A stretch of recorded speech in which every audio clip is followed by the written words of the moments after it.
बऱ्याच अशा ग्रामपंचायती आहेत। या ग्रामपंचायतीमध्ये रोजगार हमी योजनेचे काम असू द्या, DPTCचे काम असू द्या, कुठल्याही योजनेतून पैसा आला ग्रामपंचायतीला त्याचा योग्य विल्हेवाट लावली जात नाही आणि ह्या कामामध्ये प्रचंड भ्रष्टाचार त्याच्यामध्ये झालेला आहे।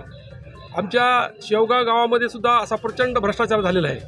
मग ते पांदन रस्ते असू द्या, अजून काही विकासाचे काम असू द्या, या सर्व गोष्टीमध्ये प्रचंड भ्रष्टाचार झाल्यामुळे शासनाचा जो निधी येतो तो असा परस्पर लाटल्या जात असल्यामुळं गावाचा योग्य तो विकास होत नाही आणि म्हणून आम्ही असा निर्णय घेतलेला आहे या 10-5 गावच्या ग्रामपंचायतींनी येत्या 7 सप्टेंबरला या पंचायत समिती कार्यालयासमोर आम्ही आंदोलन करणार आहोत, आमरण उपोषण करणार आहोत आणि आमचं जे निवेदन आहे ते आम्ही आता लगेच त्यांना देणार आहोत आणि या निवेदनाची त्यांनी योग्य दखल घेऊन कारवाई करायची आहे, संबंधितावर गुन्हे दाखल करायचे आहेत।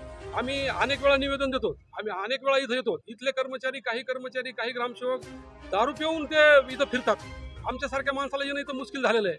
मग हे पंचायत समिती म्हणजे काय बाजार झालाय का काय झालाय कळायला मार्ग नाही, इतकी वाईट अवस्था ह्या ऑफिसची झालेली आहे। आमचे काही वैयक्तिक प्रश्न आहेत त्याच्या बाबतीतही अशी चालढकलपणा करतात, राजकीय दबाव त्याच्यामध्ये आणतात, अशी परिस्थिती झालेली आहे। आमच्या शेवगाव गावच्या एका सरपंचानं माझ्या वडिलाची स्वतःची जागा त्यांनी हडप केलेली आहे आणि त्याच्यामध्ये तो त्याच्यावर कब्जेदार झालेला आहे, बोगस रेकॉर्ड त्यांनी तयार केलेलं आहे। अशी परिस्थिती ह्या लोकांची झालेली आहे। यांच्या पाठीमागे नेमकं कोण आहे आणि हे कशाच्या जीवावर असं भ्रष्टाचार करत आहेत हे लोकांना मोजत नाहीत। प्रचंड यांची मध्ये दादागिरी वाढलेली आहे, म्हणून आम्ही आता इथं या परतूर तालुक्यामध्ये आंदोलनाचा निर्णय घेतलेला आहे। आंदोलन कधी होणार सर? 7 सप्टेंबर 2026 ला। आंदोलनाची दिशा काय असणार आपली? आंदोलनाची दिशा हीच आहे की जे आमचे जे काही प्रश्न आम्ही 2-3 वर्षापासून निवेदन देत आलेलो आहोत यांची चौकशी, सखोल चौकशी झाली पाहिजे आणि संबंधितावर कारवाई झाल्या पाहिजेत आणि जो शासकीय निधीचा जो अपार झालेला आहे ती निधी वसूल झाली पाहिजे। धन्यवाद। बाबुलतारा तालुका परतूर जिल्हा जालना येथील मी रहिवासी असून 2022ला नवीन ग्रामपंचायत नवनिर्वाचित सदस्य सरपंच हे पूर्ण ग्रॅज्युएशन असून असल्यामुळे आम्हाला या अपेक्षा होती गावकऱ्याला की खूप छान काम होईल, छान विकास होईल, पण त्याचं उलटं झालं। जे छान व्हायचं ते छान नाही झालं आणि गावाचा मसनवाट होऊन बसला। दुसरी गोष्ट अशी की सरपंच जनतेतून असल्यामुळं सरपंचाला आता कोणी मदत केली आणि कोणी आणलं तर त्याचा काही विषय नाही, सरपंच येतच असतो, कोणतरी निवडून देणारच असतो, गावचा एक सरपंच होणारच असतो। पण आम्हाला अपेक्षा होती ग्रॅज्युएशन सरपंच आहे, चांगला विकास करेल ही अपेक्षा होती। आल्याच्यानंतर सरपंच आमचा 2 महिन्यात फुटला आणि दुसरे पक्षांतर केलं।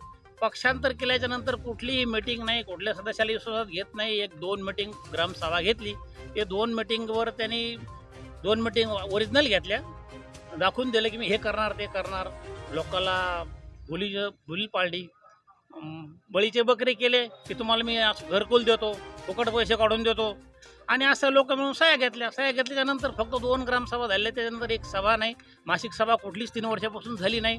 त्याच्या अगोदर एक ग्रामसेवक आठवळे आले ते आम्हाला ग्रामपंचायतच्या जँडवर जे 25 लाख रुपये आमचे पहिल्या सरपंचाचे जमा होते 15वी तारीख ते त्या माणसांना पूर्ण उचलून खाल्ले। त्याच्यात BDO जबाबदार आहे, त्याच्यात बंडे साहेब जबाबदार आहेत, त्याच्यात ग्रामसेवक तो जबाबदार आहेच, चालून बोलून तो खेकडाच आहे। दुसरी गोष्ट ते आम्ही शिवला दिलं, पंचायत समितीला दिलं, उपोषण केलं, आमची कुठली कारवाई झाली नाही। माझा मुलगा उपसरपंच असल्यामुळं वारंवार महिन्याला प्रत्येक महिन्याला एक अर्ज दिला की साहेब चौकशी करा, साहेब चौकशी करा, कुठलाही साहेब आजपर्यंत चौकशीला आला नाही। 13 तारखेला मी निवेदन दिलेलं आहे, धुमाळ सरला सोबत घेतलेलं आहे। धुमाळ सर लोकशाही आहे का हुकुमशाही आहे मला सांगा, मला सोबत मी कुठंतरी कमी पडतो, मी गावाचा केवढा बी जर असेल, लोकमत माझ्या मागं असेल, मी लोकांना निवडून दिला असेल तरी मी तालुक्याला कुठंतरी कमी पडतो। त्यामुळे धुमाळ सरला सोबत घेतलंय आणि 9 तारखेला आम्ही मोठ्यात मोठं आंदोलन करणार आहोत, कारण की लोकशाही जिवंत राहावं हा आमचा उद्देश आहे। बाकी माझं काय मत? राहणार वरफळवाडी। माझ्या गावातला विषय देखील MRGS अंतर्गत आहे, परत ग्रामपंचायतच्या अंतर्गत आहे। मी वेळोवेळी डेप्युटी COना, BDOना आणि जिल्हाधिकारी सरांना वेळोवेळी माझी तक्रार किंवा माझी जी मागणी आहे ती केली, पण त्यानंतर काही आउटपुट यामधनं निघाला नाही। उलट आमचे सरपंच विनायकराव मातने, उपसरपंच बालासाहेब कापसे, रोजगार सेवक रोहित चटाप आणि ग्रामसेवक जी.बी. गायकवाड यांनी जो भ्रष्टाचार केलाय त्याच्या बाबतीत सखोल चौकशी झाली पाहिजे. आमच्या इकडे MRGS मध्ये एक टोपलंही मुरुम न टाकता परस्पर बिलची उचलना केली आहे आणि या संदर्भात मी चौकशीचे जे काय पत्रव्यवहार वगैरे केलाय पंचायत समितीला, त्यातून काय आउटपुट निघलं नाही. आणि चौकशी समितीच्या वेळेस जे काही संबंधित अधिकारी होते ते पण गैरहजर राहिले. त्या संदर्भात काही कारणावर देवा नोटीस नाही, काय नाही. आणि या सगळ्या गोष्टीची सखोल चौकशी व्हावी, यामुळे आम्ही 7 सप्टेंबर रोजी उपोषण करणार आहोत. तरी पण इतर पण जे काही गावं आहेत त्यांनी पण असा काही विषय असेल तर यामध्ये इन्व्हॉल्व व्हावं. आणि आमची एवढीच मागणी आहे की यामध्ये जे संबंधित लोक आहेत त्यावरती कारवाई करावी.